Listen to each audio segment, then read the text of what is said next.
චරිත්‍ර පළවෙනි රස්සාව හම්බුණු දවසේ ඉඳන්ම අම්මා හැම මාසෙම එයාගේ පඩියෙන් භාගයක්ම ඉල්ලගත්තා. චරිත්‍ර මේක මහා වදයක් වුණා.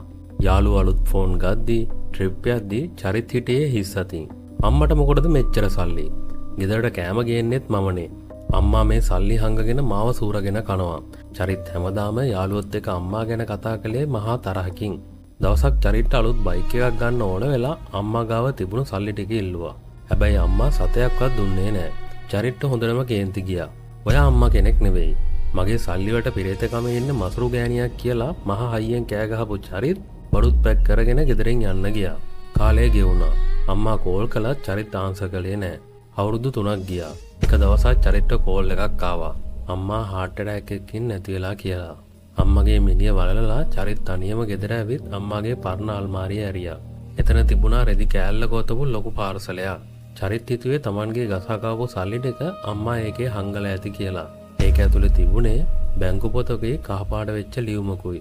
චරිත් බැංකු පොත දිගෑරියා. ඒ පොත තිබුණේ චරිත්ගේ නමට. ඒකේ ලොකු මුදලක් තිබුණා. චරිත් අත්වලින් ලියුම දිගෑරියා. මගේ රත්තරන් පොතේ වාට සල්ලි ඉතුරු කරන්න තේරෙන්නේ නැහැ. ඔයා හැමදාම හීන දැක්කා නේද ලස්සන ගෙයක් හදන්න. ඒ හීනේ හැබෑ කරන්නයි අම්මා හැම මාසෙම ඔයාගෙන් සල්ලි අරන් මේ පොතට දැම්මේ. මට සමා වෙන්න පුතේ. මම මසුරු උනේ මට නෙවෙයි. ඔයාගේ හෙට දවසට.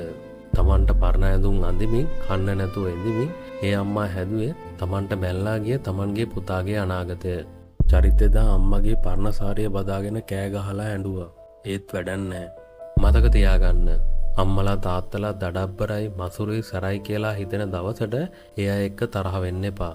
මොකද ඒ රළුකම පිටිපස්සේ හැංගිලා තියෙන්නේ දවසක ඒ අය නැති වුණාම මුළු ජීවිත කාලෙම ඔයාව අඬවන මහ ලොකු පරිත්‍යාගයක් වෙන්න පුළුවන්.